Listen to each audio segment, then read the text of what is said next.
Bom, bom dia, né, a todos. Quase boa tarde já, né? A todos, todas, todes. Sempre temos que marcar bem isso, né? Regina, eu vou te apresentar, pode vir. Eles me deram essa honra de poder apresentar a Regina aqui, né? Bom, então, é claro que eu tenho que começar agradecendo, né, essa felicidade de estar aqui com vocês, né? Agradecer a toda a comissão organizadora desse Quinto de Cima, na pessoa da professora Ivânia, né?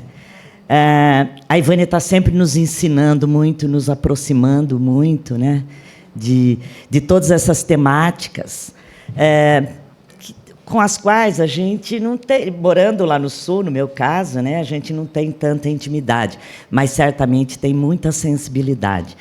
E o que eu quero dizer, né, Ivânia, é que assim, até retomando uma figura muito bonita do Guimarães Rosa, quando ele fala do canto e a plumagem das palavras, porque as palavras são pássaros, né?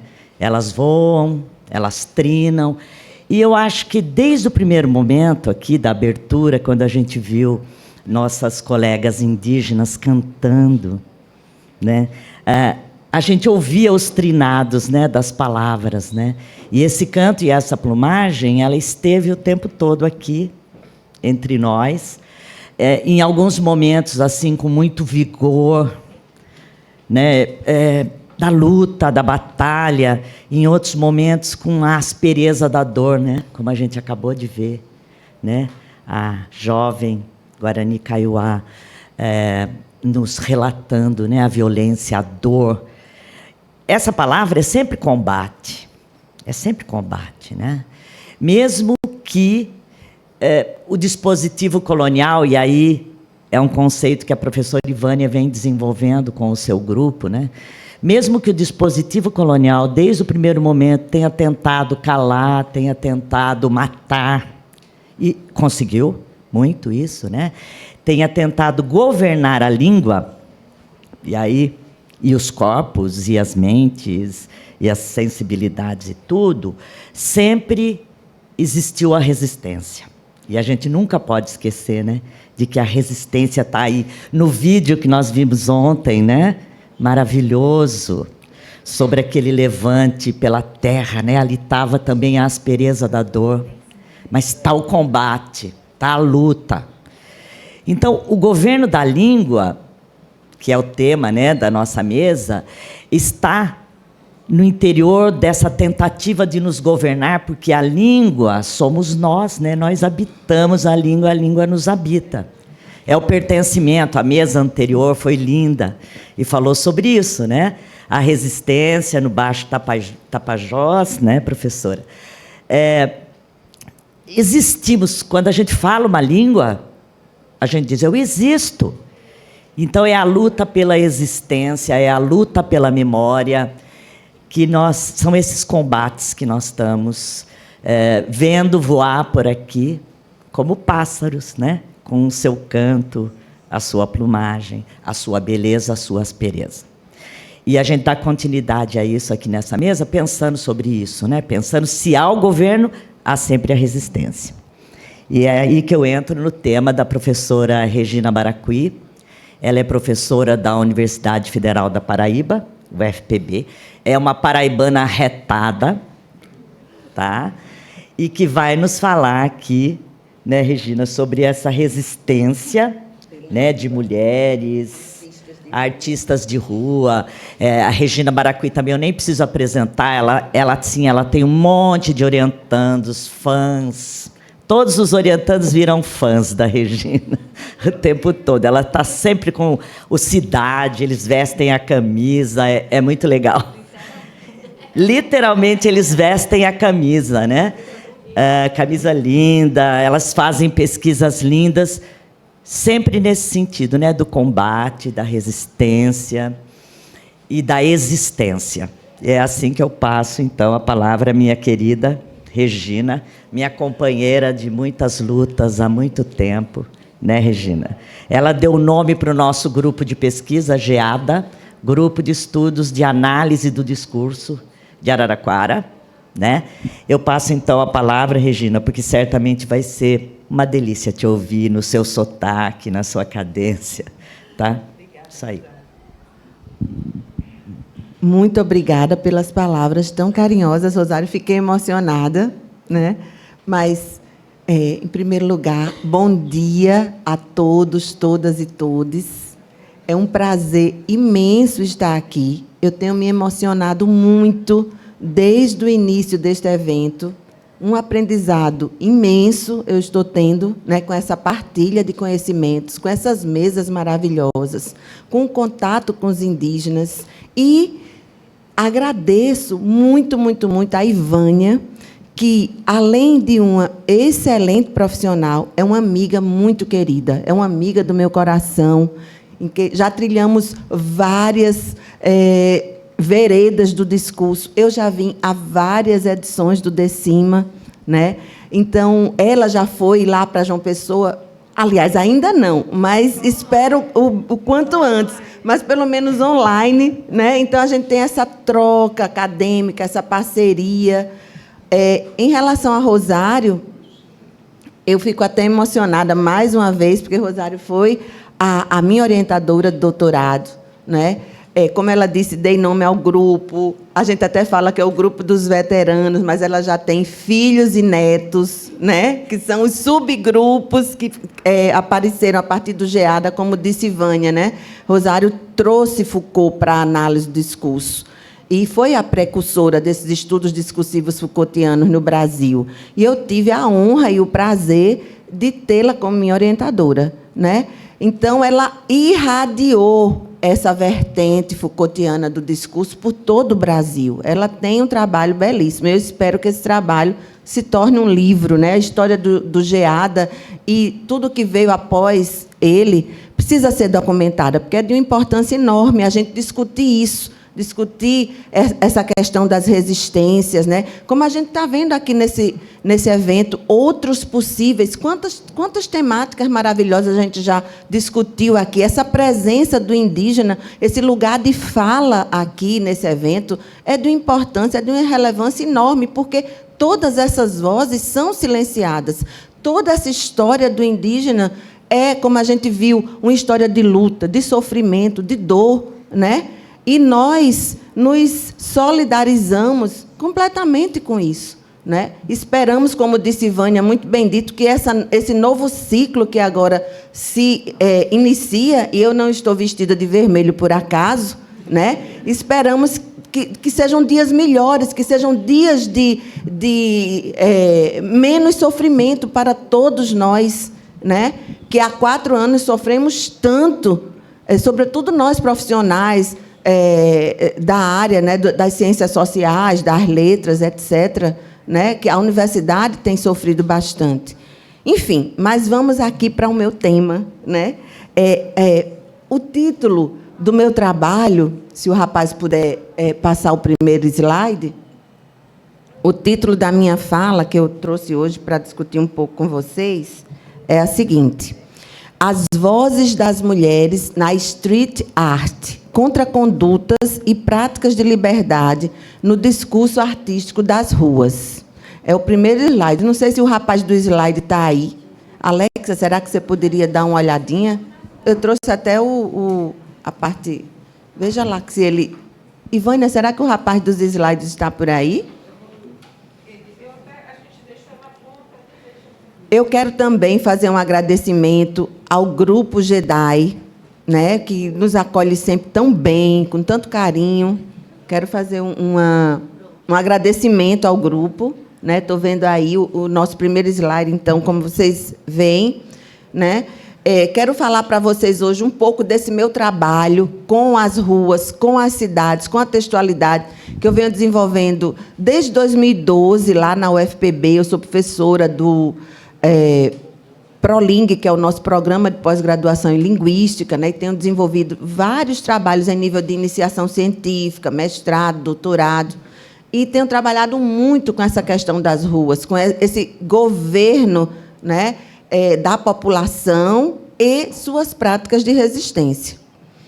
Então, Por gentileza, poderia passar o segundo. Eu também coordeno esse grupo, né, que eu amo, que eu digo que é meu orgulho acadêmico, que é o Cidade. Se vocês quiserem conhecer um pouco do nosso trabalho, a gente tem uma página no Instagram, que é o @CidadeUFPB, onde a gente posta nossas pesquisas, onde a gente divulga tudo que está acontecendo na nossa área, os lançamentos dos outros grupos, inclusive, né? Tem aqui o representante, o professor Josenildo Bezerra, que é coordenador do Corpolítica, a professora Denise Witzel, que nos brindou ontem com uma palestra maravilhosa, coordenadora do Ledune, e vários outros grupos que todos estão lá, parceiros do Cidade, né? Então, eu quero começar a minha fala hoje com um epígrafe do Saramago, que ele diz o seguinte: se podes olhar, vê. Se podes ver, repara. E eu quero pegar esse enunciado aí para a gente falar da poética das ruas, né? Ou, mais especificamente, das mulheres que produzem um discurso artístico de resistência nas ruas das capitais brasileiras, como São Paulo, Curitiba, Salvador, Belém. Vocês têm um coletivo aqui, um coletivo lindíssimo, né? Que eu não sei se todos conhecem, que é o coletivo Artes de Rua, Mulheres Artes de Rua Pará, né?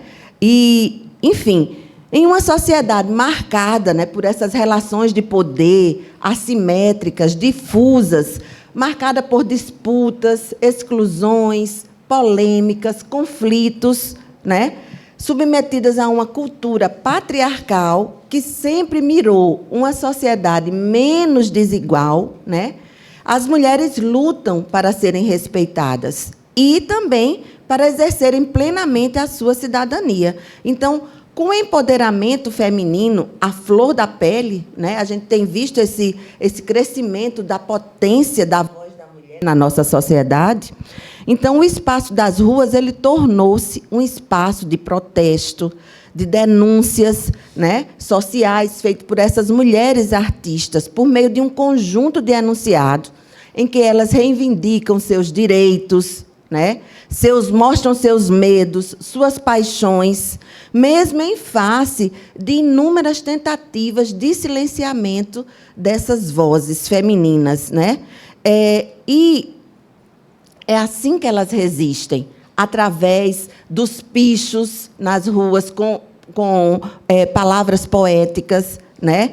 Então, às margens, essas vozes femininas das ruas, elas redimensionam poéticas, estéticas e histórias, porque são as vozes que Foucault chama, né, as vozes infames, não no sentido de não serem famosas, mas no sentido de serem mulheres que tiveram e têm as suas vozes silenciadas, invisibilizadas. E aí é nesse espaço democrático das ruas, né, nas paredes dos prédios, no orelhão abandonado, enfim, em vários lugares, inclusive inusitados, né, que elas transgridem pela arte, né, ao delinearem outras subjetividades possíveis para si e para os sujeitos que habitam e movimentam esse espaço urbano.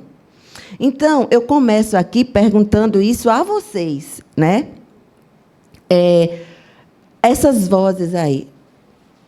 Sim, pois é. Vocês costumam, no cotidiano, experienciar as suas cidades? Vocês se detêm nas práticas discursivas, vocês se sensibilizam, compartilham, questionam essa poética urbana que se desenha, por exemplo, nos muros aqui de Belém, que eu já vi vários, né? Muitas vezes em meio a destroços, ao lixo. Vocês já pararam para ver como essa arte urbana é forte, é potente e nos subjetiva, né? Em que medida vocês são subjetivados por essas práticas? Vocês têm uma visão, uma leitura diferente da realidade a partir dessas práticas que eu chamo de as práticas marginais, né? Porque, justamente, são mulheres que estão à margem, que têm suas vozes silenciadas. Então, eu vou trazer aqui para vocês hoje, justamente, né, um pouco dessas mulheres que se reuniram em coletivos de rua, né, para fazer valer essa poética, né, para mostrar essa poética para vocês. E aí, eu trago, aí como vocês estão vendo, né, antes de falar desse coletivo, mas ela também faz parte do coletivo, uma artista de rua curitibana, de nome Giovana Lima, Giovana com 2 N's, e eu estou dizendo isso porque ela tem também uma página no Facebook, né, em que ela vai falar justamente, ela faz uma poética do amor nas ruas de Curitiba, né? E ela também faz parte de coletivo, mas me impactou tanto essa poética do amor que ela faz nas ruas de Curitiba, em lugares tão inusitados, né, que eu quis trazer também, vocês vão ver, ao longo da apresentação, várias materialidades, essa discursividade urbana, né, a partir dessa poética de rua da Giovana Lima, cuja assinatura é G.L. Né? Então, veja, como eu disse, essa intervenção urbana, né, nos inspira, nos provoca, nos leva a reflexões, né? Os muros sempre têm muito a nos dizer e a nos ensinar, né, com as práticas dessas grafiteiras, pichadoras, que fazem essa chamada street art, né? Então, do lambe-lambe ao grafite, o estêncil, né? A partir disso, né, essas mulheres, eu chamo que elas vão se insurgirem, né, a partir do que eu estou denominando de microcondutas coletivas no espaço urbano, né? Então, há uma poética de resistência nas ruas, né, feitas por mulheres que participam desses coletivos femininos e feministas, com o intuito de promoverem um furo, uma ruptura no dispositivo de poder neoliberal, responsável por essa gestão do cotidiano na cidade, né? Então, vocês veem aí, vandalismo é não falar de amor.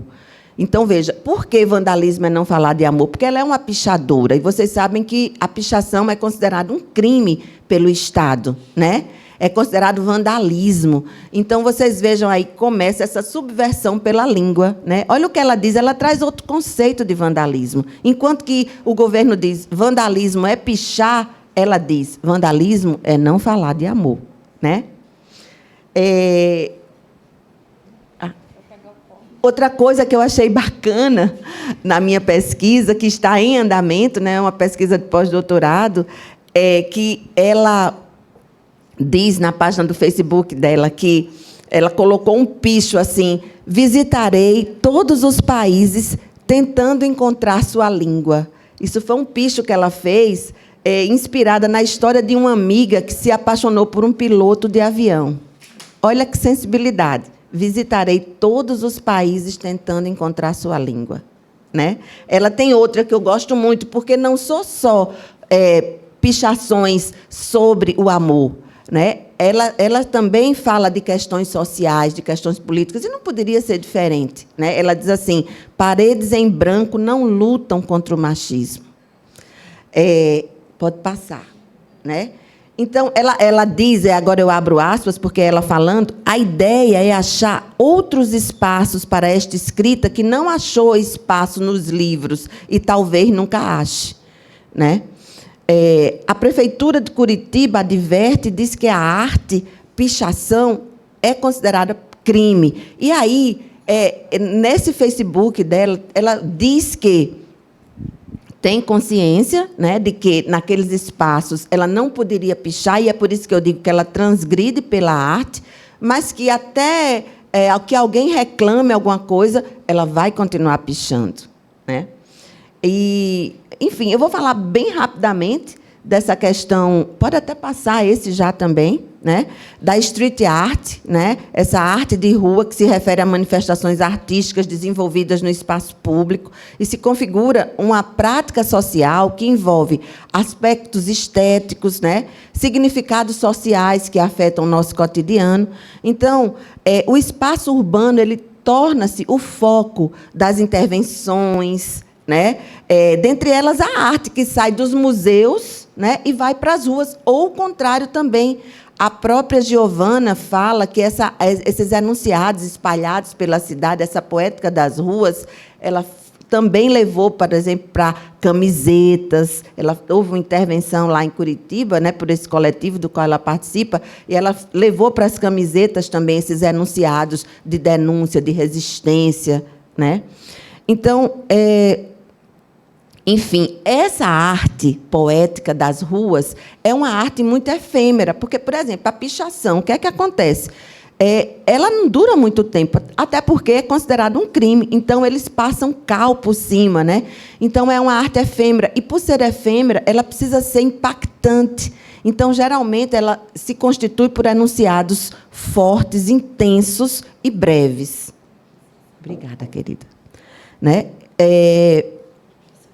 Eu não sei se aconteceu aqui em Belém, mas eu vi muito em São Paulo, na época da pandemia, aquelas intervenções urbanas nas paredes dos prédios, com palavras de força, né? Fora Bolsonaro, a questão da vacinação. Então, até agora mesmo, nas eleições, né? Agora, no segundo turno, houve, nos Estados Unidos, lá, se eu não me engano, foi em Nova York, nas paredes do muro, né, o tchau para Bolsonaro em vários idiomas, né? E foi lá, nas paredes dos prédios, né? Nas paredes dos prédios. Então, essa arte é uma arte de resistência, né? Então, a gente entende que toda essa arte urbana, ela nos fornece um material fantástico, um manancial, né, para tratar dessas relações entre sujeito, poder, resistência, discurso. E, justamente, é isso que a gente quer mostrar um pouquinho aqui para vocês. Eu vou pedir para passar o slide, aí colocar só alguns projetos, como eu disse a vocês, né? Já faz 10 anos que eu estou aí, ministrando disciplinas, minicursos, orientando esses projetos, e eu trouxe um pouco para vocês, porque eu sei que aqui deve ter estudantes, né? E, às vezes, a gente está pensando assim, o que é que eu vou fazer no meu mestrado, o que é que eu vou fazer no meu doutorado, ou na minha iniciação científica, porque todos esses projetos aí foram em nível de iniciação científica, né? E é só por isso que eu estou colocando aqui para vocês. Muitas vezes, quando eu era ainda da graduação ou do mestrado, até mesmo no doutorado, às vezes eu ficava pensando, nossa, o que é que eu vou falar? Né? E é por isso que eu trago para vocês um pouco das pesquisas do Cidade. Né? Estou muito feliz, porque meu grupo se renovou bastante, e as meninas vieram para cá. É um grande prazer. Então, todas essas pesquisas foram subsidiadas pelo CNPq, todas elas. Né? E, a partir delas, a gente fez várias publicações em periódicos Qualis, etc., etc. Mas vamos passar aqui para o próximo slide. Então, vejam, a gente vive numa sociedade normalizadora, né, que o tempo todo está nos impondo normas rigorosas para conduzir a nossa conduta. É meio redundante, mas é sobre isso que a gente fala. Né? E aí, Foucault, ele diz que a gente vive nessa sociedade normalizadora que disciplina nossos corpos, nossas mentes, né, através de mecanismos reguladores, de técnicas, estratégias que visam a uma produtividade máxima do indivíduo. Né? E aí, para tratar sobre isso, essa gestão do corpo populacional e também a gestão do sujeito dele para ele mesmo, Foucault criou um neologismo chamado governamentalidade. Né? E essa governamentalidade, ela diz respeito justamente a esse governo de si e ao governo do outro. Essas duas práticas, o governo de si e o governo do outro, elas existem de modo complementar. Né? Porque Foucault vai dizer, você só consegue gerir bem uma população se você conseguir, primeiro, se conduzir bem. Né? E isso envolve a questão da ética para ele. E essa conduta populacional, essa gestão da conduta populacional, ela vai ser feita através de uma biopolítica, né? Ou seja, a política da vida. E como é que isso acontece? Justamente através de mecanismos, de estratégias dos biopoderes que vão fazer com que a população, os corpos sejam disciplinados ao máximo para ter uma produtividade maior, né? E, por exemplo, esses biopoderes têm a função de ordenar, classificar, nomear. Eu sou de João Pessoa, como a Rosário falou. Lá, por exemplo, só um exemplo rápido, nós temos, nas principais avenidas, uma lei municipal que só permite que a velocidade máxima seja 50 quilômetros. E aí, o que é que acontece? As pessoas, né, resistem a isso, né? É uma lei, mas as pessoas resistem a isso. De que maneira? Antes, onde tem todas as ruas aquelas a vigilância, né, pelos que a gente chama pardais, as pessoas, ao chegarem perto, diminuem essa velocidade e, depois que passam, aumentam a velocidade. Então, existe eternamente essa questão, né, do governo impondo as normas para uma gestão, apoiado em saberes, né? Por exemplo, no caso da questão aí da velocidade máxima, na questão do saber médico, né? Porque há muitos acidentes, o saber econômico, aí tudo entrelaçado, porque há muitos acidentes, o nível de pessoas que morrem, né? A quantidade de pessoas que morrem é muito alta no trânsito, e aí, apoiado nessas estatísticas, eles fazem as leis para que elas tenham legitimidade, né? Então, as ruas, elas também é um espaço de segregação e de exclusão, né? O corpo populacional, na materialidade discursiva da cidade, ele surge como um resultado dessas relações de poder difusas e assimétricas que legitimam essas práticas de regulação do Estado, né? Bom, pode passar, por favor. Eu ia falar um pouco da questão da necropolítica e tudo, mas como eu estou vendo que o meu tempo está bem apertado e eu ainda tenho algumas coisas para dizer, né? Então, eu vou passar aqui um pouquinho. Então, essa poética das ruas como prática de transgressão pela língua. Como é que isso acontece? Né? Então, vocês vejam aí esses enunciados. Quantas cidades tenho em mim? Isso aí foi de um coletivo, né? O coletivo Transverso, que ele fez essa exposição, uma exposição que inicialmente aconteceu em Brasília, mas depois foi para outras cidades também, e que, com essas artistas de rua, né? Essas mulheres, em que elas vão falar justamente disso que eu estou dizendo para vocês, né? De toda essa poética, de toda essa... como elas foram subjetivadas nesse espaço público. Tá? Eu quero só dizer uma coisa que é interessantíssima, que é assim, o governo, nós vivemos, né, em um governo neoliberal. Então, essa governamentalidade neoliberal, ela hoje está um pouco em crise, porque, justamente por conta de todos esses movimentos de resistência que vão ao encontro desse tipo de governamentalidade, feito por esses movimentos aí, né? E que, justamente, vão contra essa governamentalidade neoliberal da máxima produtividade, que a gente tem que produzir, que somos máquinas, né, de produção para o Estado. Então, é contra essa gestão neoliberal que surgem esses movimentos de resistência, né?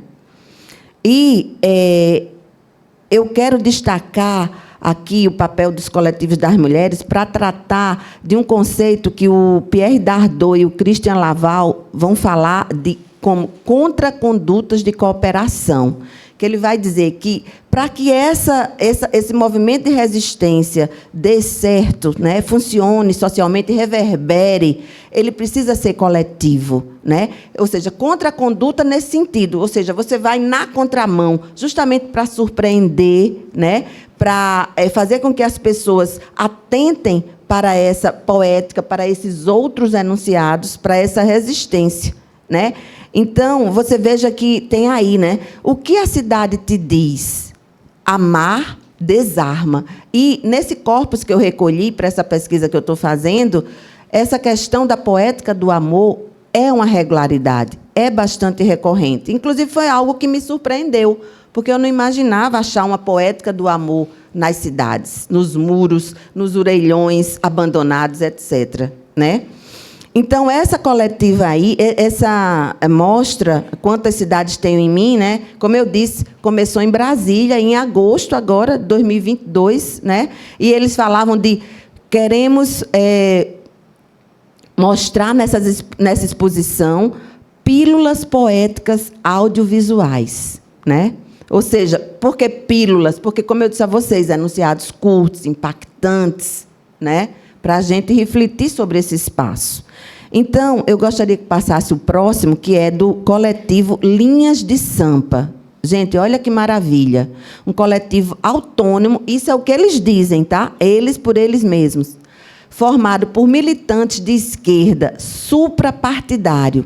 Bordamos democracia, justiça social, liberdade, solidariedade, saúde, educação, né? Nossa forma de luta principal é o panfleto, em quadradinho de tecido bordado com as ideias que defendemos.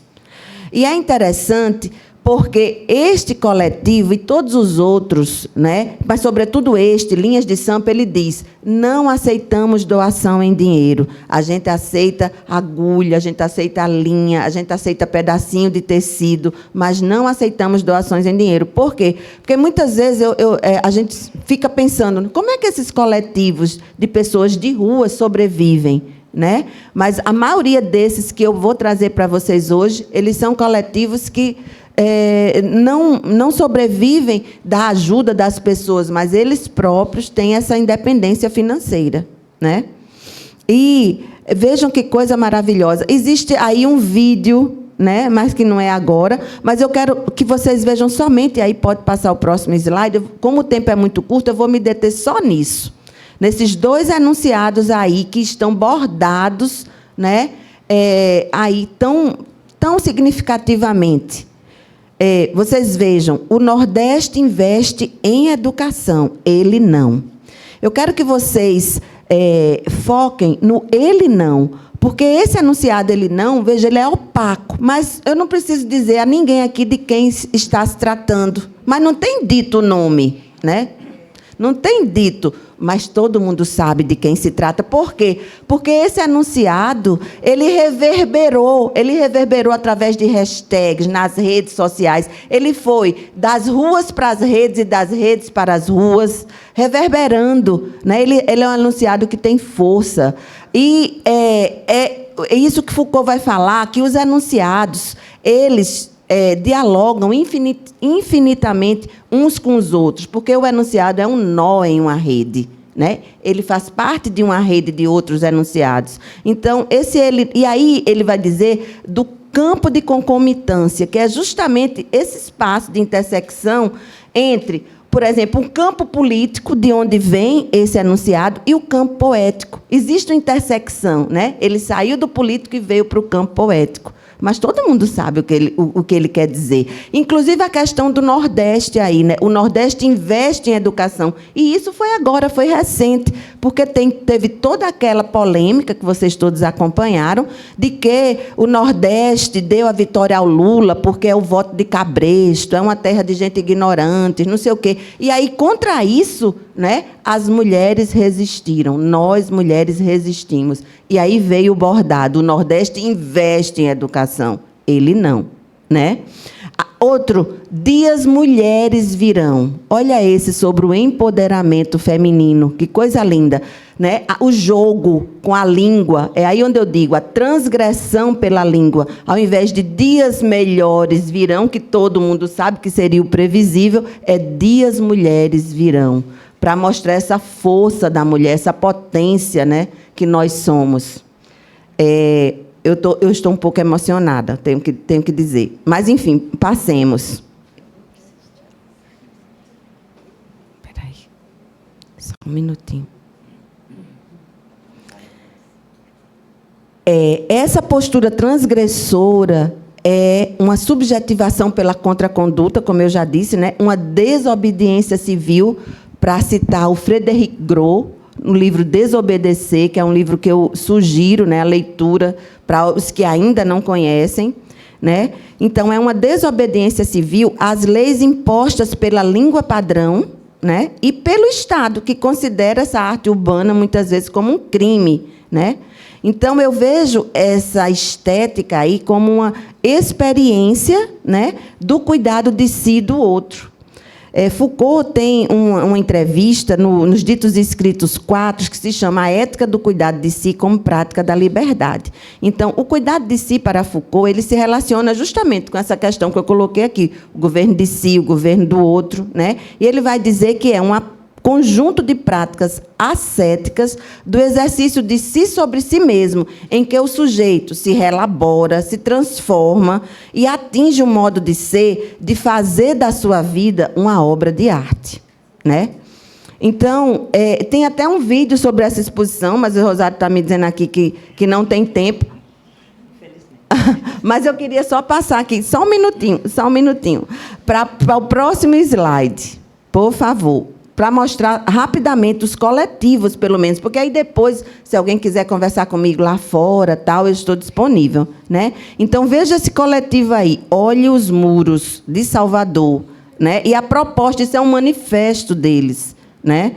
Veja o que são as primeiras, o primeiro parágrafo que eu vou ler. A proposta do Olhe os Muros é sensibilizar as pessoas para que elas olhem não apenas o muro, mas tudo o que existe em volta deles, se transformando em um espaço que sirva para conectar experiências e compartilhar fotos, opiniões, ideias. É um coletivo colaborativo que, sem os olhos de nossos seguidores e colaboradores, ele seria cego, né? Enfim, então eu coloco só para vocês aí esse enunciado, né? Vejam, está aí em rosa choque, a cor também é importante. Diz assim: as partes de mim que ainda não são cicatrizes, logo vão notar que tudo em mim são possibilidades, né? Próximo coletivo, por favor, que é o Coletiva Feminista Papel Mulher. Eu achei o máximo, porque veja a questão da língua. Não é coletivo, é coletiva, para, na própria língua, eles enfatizarem este lugar da mulher, né? Então, Coletiva Feminista Papel Mulher, né? E aí ele vai dizer, coletivo feminista Papel Mulher, que, olha que legal, foi idealizado por uma carioca, uma paraibana e uma cearense. Todas poetas, mulheres. Tem aqui uma poeta mulher, várias, né? Eu estou olhando para uma delas. Enfim, em menos de 2 meses, né, vejam aí o que ele diz, atingiu cerca de 40 mulheres espalhadas por todo o país. Somos hoje também Anas, Alines, Alices, Amandas, Cecílias, Lorenas, Kellys, Luísas. Somos muitas e queremos ser mais, né? Então, a coletiva nasce da ideia de que existe uma disputa de narrativa, ou seja, de que uma sociedade machista, classista, racista e homo-lesbo-transfóbica seleciona certos discursos que serão visibilizados e outros discursos que serão invisibilizados, né? O que nos leva a pensar que existem muito mais homens escrevendo do que mulheres. Isso está lá no manifesto, na página lá do Facebook, né? E aí, o que é que eu tenho a falar? 1 minuto para vocês sobre isso. 1 minuto. Por favor, Rosário, 5 minutos. Eu falo só 1 minuto desse. Ivânia Neves, cadê você? Olhe que eu sou Jedi, por favor. Érica também. Pronto, por favor. Então, vamos passar para o próximo. A pedidos da plateia. Gente, me ajuda, por favor. Coletivo Transverso. Então, olha essa, paredes são telas, né? A cidade é corpo em movimento. Eles têm o propósito de pesquisar, desenvolver e realizar intervenções poéticas no espaço público. essa questão também que vocês estão vendo aí, né, é um coletivo de Brasília, aí eu retomo aquela exposição Quantas Cidades Tenho em Mim, né? E, enfim, indo para os finalmente, mas eu teria muito mais a dizer. Rosário, eu vou dizer uma coisa, eu resisto aqui, só mais um pouquinho. Indo para os finalmente, sem querer, mas indo, eu vou mostrar aqui, pode passar, por gentileza, o slide. É só um vídeo, gente, desse coletivo. São várias telas. Essas telas, elas me esquentam. Sorrisos de gente nova, reunida aqui. É bom estar junto. É bom escrever junto, brincar junto. Mesmo assim, separado. É como se a gente estivesse buscando sentido para uma vida que se reinventa. Eu tento saudar a deusa da mudança, enquanto meu corpo ele se espalha entre caixas de papelão para seguir viagem para uma outra cidade. Eu tenho medo de me perder, de não ser mais essa que sou. A minha cidade me define. Será que isso é uma pergunta ou uma afirmação? A minha cidade me define? O meu coração está na mão. O seu poema me movimenta. Eu busco a cidade dentro de mim, mesmo quando eu estou cercada de mato. A minha cidade dita as regras do jogo. Não, isso é uma mentira. Quem dita as regras do jogo são as pessoas que mandam na cidade. Mas as regras existem para serem quebradas. As regras existem para serem espatifadas. Recriar trajetos, quebrar cimentos, moldar concreto, criar uma nova cidade dentro de mim. Dentro de mim.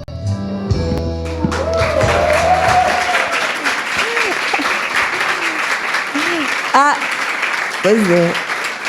Então é isso, gente.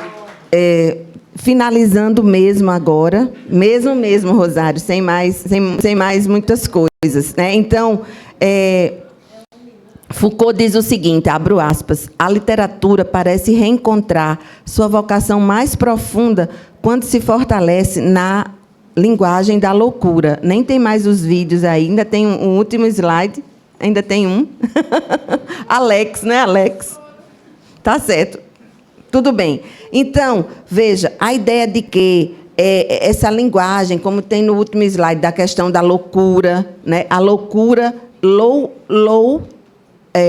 entre aspas, a loucura, a poesia é loucura, né? Então, essa questão da linguagem literária, filosófica, ela subverte, né? Ela transgride sob a forma de uma relação ética do sujeito de si com ele mesmo. Então, através desses coletivos femininos e feministas, essas mulheres fazem suas vozes ecoarem e têm o poder do furo no dispositivo neoliberal, usando as brechas da língua para bradarem um grito coletivo de liberdade. Muito obrigada a vocês.